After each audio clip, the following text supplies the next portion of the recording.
युवाओं के हित को लेकर बहुत साफ साफ चीज़ें नहीं हैं। सबके पास एक आजीविका होनी चाहिए, सबके पास रोजी रोटी का इंतजाम होना चाहिए। 2-2 रुपया ट्वीट वाले जो तय किए गए हैं, जो फर्क पड़ता है उन्हीं के ऊपर पड़ता है, जनता के ऊपर कोई फर्क नहीं पड़ता।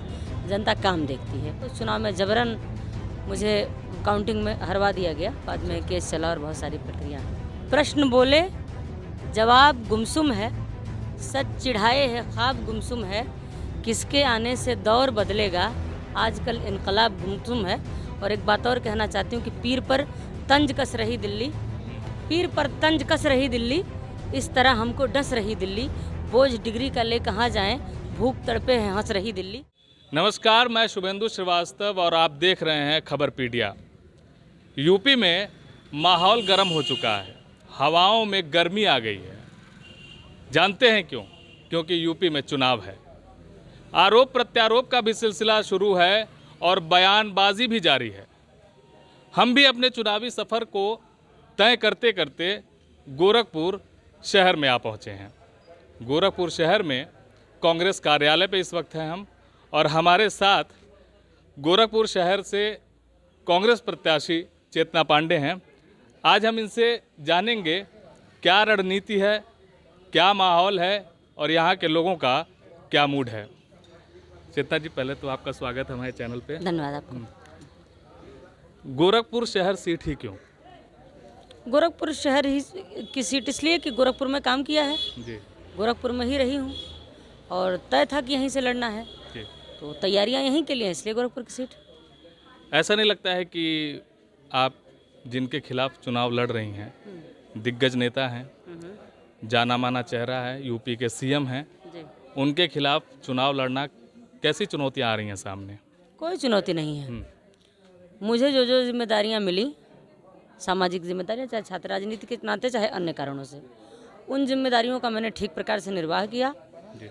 और माननीय मुख्यमंत्री जी जो यहाँ के प्रत्याशी हैं, उन्होंने अपनी जिम्मेदारियों का कितना ठीक निर्वाह किया ये जनता जानती है। जी। तो जनता अगर उसका मूल्यांकन करेगी, मूल्यांकन कर पाएगी, तो निश्चित रूप से कुछ नया देखने को मिलेगा। जी। जी। छात्र राजनीति से एक सवाल मेरे दिमाग में आया कि आपने जब आपने छात्र राजनीति की शुरुआत की थी तो एबीवीपी के बैनर तले शुरुआत की थी। उसकी विचारधारा, जो कि बीजेपी का स्टूडेंट विंग है, उसकी विचारधारा और अब कांग्रेस के बैनर तले चुनाव लड़ना, इनकी विचारधारा दोनों में इसमें एक वाक्य ठीक कर लिया जाए कि मैंने शुरुआत एबीवीपी के साथ नहीं की थी, मैंने शुरुआत एबीवीपी के खिलाफ की थी। अच्छा। और वो बड़ा विवादित चुनाव था। उस चुनाव में जबरन मुझे काउंटिंग में हरवा दिया गया, बाद में केस चला और बहुत सारी प्रक्रिया हैं। जहाँ तक विचारधारा का सवाल है, देखिए कोई भी विचारधारा खराब नहीं होती है, चाहे वो विद्यार्थी परिषद की बात करें आप, चाहे आप एनएसयूआई की बात करें, कांग्रेस की बात करें, भाजपा की बात करें, सपा की बात करें, विचारधारा किसी पार्टी की खराब नहीं होती है। उसमें काम करने वाले लोग काम किस तरीके से करते हैं, उसके आधार पर तय होता है कि पार्टी ठीक दिशा में है कि नहीं है। ठीक है। तो मेरे हिसाब से विचारधारा के स्तर की तो बात ही ना की जाए, जिस तरीके के लोग हैं इसमें भारतीय जनता पार्टी का जो शीर्ष नेतृत्व है वही इस तरह का है कि वहाँ से हटने का कोई मलाल नहीं है। चलिए, एक सवाल और है कि गोरखपुर से आप चुनाव लड़ रही हैं शहर सीट से। यहाँ पे पिछले कई वर्षों से, इवन कई दशकों से एक ही पार्टी का कब्जा, कह सकते हैं कब्जा रहा है या फिर राज रहा है उनका। ऐसा क्या आप रणनीति बनाई हैं जो उनके खिलाफ, बीजेपी के खिलाफ इस्तेमाल करेंगी? देखिए, रणनीति मैंने कोई नहीं बनाई है, सारी रणनीति जनता बना रही है। जी। जनता मौन है, जनता त्रस्त है। गोरखनाथ एरिया के तमाम ऐसे लोग हैं जिनके ज़मीन का मुआवजा नहीं मिला है। शहर का 80% पूरे बरसात के दिनों में पानी में डूबा रहता है। तमाम ऐसे मोहल्ले हैं जिनमें नालियां बजबजाती रहती हैं 12 मास। तो रणनीति जनता बना रही है, रणनीति चेतना नहीं बना रही है। अच्छा। चेतना ने काम किया है, चेतना ने संघर्ष किया है, चेतना ने जनहित के मुद्दों पर लगातार काम करने का काम किया, संघर्ष किया है। तो ऐसा कुछ विशेष नहीं है, जनता मन बना रही है और परिणाम कुछ आपको भिन्न देखने को आएगा। और जहाँ तक सवाल है कि भाजपा की सरकार है केंद्र में और राज्य में सरकार है, तो एक बार पहले भी हुआ था, कई सारे मंत्री थे जी। और इस शहर ने महापौर के रूप में एक बिल्कुल भिन्न तरह का अपना मामला बना दिया था। तो जब वो हो सकता है तो फिर अब तो यहाँ तो फिर दूसरे तरह की परिस्थितियाँ हैं, तो क्या नहीं हो सकता है इस बारे में आप सोच सकते हैं। कौन से मुद्दे लेके आप जनता के बीच में जा रही हैं? जनहित के जो मुद्दे हैं सारे, मैंने अभी चर्चा की कि ड्रेनेज सिस्टम यहाँ दिक्कत है, ठीक है। जल जमाव की समस्या है, महिला सुरक्षा को लेकर समस्या है, युवाओं के हित को लेकर बहुत साफ साफ चीज़ें नहीं हैं, उनके लिए कुछ रचनात्मक करने का प्रयास होगा। और स्वास्थ्य व्यवस्था यहाँ अच्छी नहीं है, स्वास्थ्य व्यवस्था को लेकर काम किया जाएगा, चिकित्सा व्यवस्था को ठीक किया जाएगा, स्कूलों की स्थिति ठीक की जाएगी, बुनकरों की स्थिति, पहले बुनकरों के लिए जगह हब हुआ करती थी, अब वो सारी चीज़ें ध्वस्त हो गई हैं, तो उसको नए सिरे से शुरू करने की कोशिश की जाएगी, क्योंकि सबके पास एक आजीविका होनी चाहिए, सबके पास रोजी रोटी का इंतज़ाम होना चाहिए। तो ये सारी चीज़ें हैं, बाकी बहुत कुछ है मन में जो यहाँ लगातार सब कुछ नहीं बताया जा सकता, धीरे धीरे समय आने पे। एक सवाल ये है मेरे दिमाग में चल रहा है, अगर सरकार बनाते हैं, कांग्रेस सरकार बनाती है यूपी में, तो मुख्यमंत्री का चेहरा कौन होना चाहिए? दो ऑप्शन, प्रियंका गांधी या फिर राहुल गांधी। अब ये शीर्ष नेतृत्व का विषय है, मुझे दोनों पसंद है।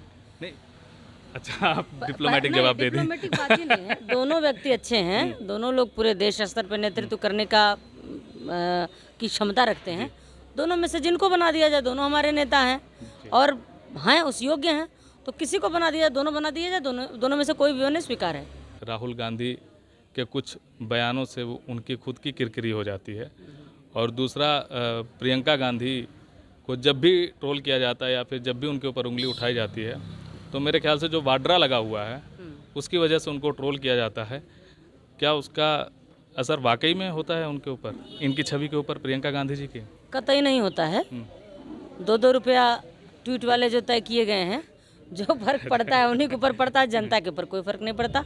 जनता काम देखती है और जनता पिछले 7 सालों में आजीज आ चुकी है, तंग आ चुकी है। तो वाड्रा हों कि पंडित जी हों कि सिंह साहब हों, इन चीज़ों से कोई फ़र्क नहीं पड़ता है, जनता काम देखती है। और प्रियंका गांधी जी ने सड़कों पर उतर के संघर्ष किया है। रहा सवाल राहुल जी के बयानों को तोड़ मरोड़ के पेश करने का कि ऐसे बयान दे देते हैं, आप कह रहे हैं, वो बयान देते नहीं हैं, उनके बयान का महत्वपूर्ण हिस्सा काट दिया जाता है और चीज़ों को ऐसे बना के प्रस्तुत किया जाता है कि उनकी एक हास्यास्पद छवि बनाई जा सके। लेकिन इतना सब कुछ करने के बाद सरकार में बैठे लोग अपने मंसूबे में कामयाब नहीं हो पाए। अंततोगत्वा फिर वहीं आते हैं जो उन्होंने बताया कि कोविड की ये स्थिति होने वाली है, तब मजाक हो रहा था उसका। फिर कुछ दिन बाद ये हुआ कि उन्हीं चीज़ों पे काम करना पड़ गया। जब राहुल गांधी जी ने कहा एक अर्थव्यवस्था की ये स्थिति होने वाली है, सतर्क रहना चाहिए, कोरोना की ये स्थिति होने वाली है, सतर्क रहना चाहिए, ये समस्या आ सकती है, सतर्क रहना चाहिए। सवाल ये है कि जब किसी के गंभीर बात को, ये वो देश है जिस देश ने विपक्ष को ठीक से सुना है। जिस लोकतंत्र का मतलब ये नहीं होता कि जिसकी सरकार है केवल वही बोले। लोकतंत्र का मतलब होता है कि सत्ता पक्ष भी बोले, विपक्ष भी बोले, जनता भी बोले, और तीनों को बोलने का अधिकार हो। जब तीनों को ठीक ठीक बोलने का अधिकार रहता है, तब लोकतंत्र के लिए भी हितकर होता है और ये देश के विकास के लिए भी हितकर होता है। अपने क्षेत्रवासियों को क्या संदेश देना चाहती हैं? मैं अपने क्षेत्रवासियों से ये कहना चाहती हूँ कि आज की राजनीति में सामान्य तबके के लोग प्रतिनिधित्व के मामले में हाशिए पे हैं जी। और चेतना पांडे का ताल्लुक एक सामान्य परिवार से है। मैं न किसी राजघराने से हूँ, न मेरा किसी मठ से ताल्लुक है, न मेरा किसी जातीय मठाधीश से ताल्लुक है। मैं आम जनमानस का प्रतिनिधित्व करती हूँ, आम आदमी का प्रतिनिधित्व करती हूँ। ये शुरुआत राजनीति में आम आदमी की स्थापना के लिए शुरुआत है जी। और यहाँ की जनता इस ढंग से इस बात को सोचे कि चेतना की पात्रता है कि नहीं, ये तय करे। अगर चेतना योग्य है, उसको मत देते हैं, तो आप चेतना को तो चुनते ही हैं, साथ ही साथ इस संदेश का भी प्रसार होता है कि अगर कोई लड़का, अगर कोई लड़की जिसके अंदर कैपेबिलिटी है लेकिन आर्थिक पृष्ठभूमि उतनी मजबूत नहीं है, या फिर वो किसी राजनीतिक घराने से ताल्लुक़ नहीं रखता है, या फिर उसका कोई बड़ा गॉडफादर नहीं है, तो भी वो राजनीति कर सकता है, जीत सकता है, जनता की सेवा कर सकता है। ये संदेश देने के लिए भी गोरखपुर का ये चुनाव महत्वपूर्ण है और मुझे लगता है कि गोरखपुर से ये संदेश पूरी दुनिया में जाना चाहिए। आप एक कवयित्री भी हैं, 2 लाइन में, कविता की 2 लाइन में विपक्ष पे क्या बोलना चाहेंगे? तमाम कविताएं 2 लाइन, बस 2 लाइन विपक्ष के लिए। प्रश्न बोले जवाब गुमसुम है, प्रश्न बोले जवाब गुमसुम है, सच चिढ़ाए है ख्वाब गुमसुम है, किसके आने से दौर बदलेगा, आजकल इनकलाब गुमसुम है। और एक बात और कहना चाहती हूँ कि पीर पर तंज कस रही दिल्ली, पीर पर तंज कस रही दिल्ली, इस तरह हमको डस रही दिल्ली, बोझ डिग्री का ले कहाँ जाएं, भूख तड़पे हैं हंस रही दिल्ली। तो चूंकि दिल्ली और राजधानी की कहानी एक ही है, नेतृत्व एक ही है, इसलिए कसूर दोनों का है। तो जनता ये तय करे कि उसको किस तरफ जाना है, और जनता तय करने के मूड में आ गई है। धन्यवाद आपका, बहुत बहुत शुक्रिया। धन्यवाद। तो गोरखपुर शहर से कांग्रेस प्रत्याशी चेतना पांडे थी हमारे साथ, इनसे हमने बात करी। इन्होंने पूरी रणनीति बताई, पूरा रोड मैप बताया कि किस तरह से ये गोरखपुर शहर में एक संदेश देंगी और कांग्रेस के लिए, गोरखपुर क्षेत्रवासियों के लिए काम करेंगे। आप बने रहिए खबर पीडिया के साथ ताज़ा अपडेट के लिए। तब तक के लिए धन्यवाद।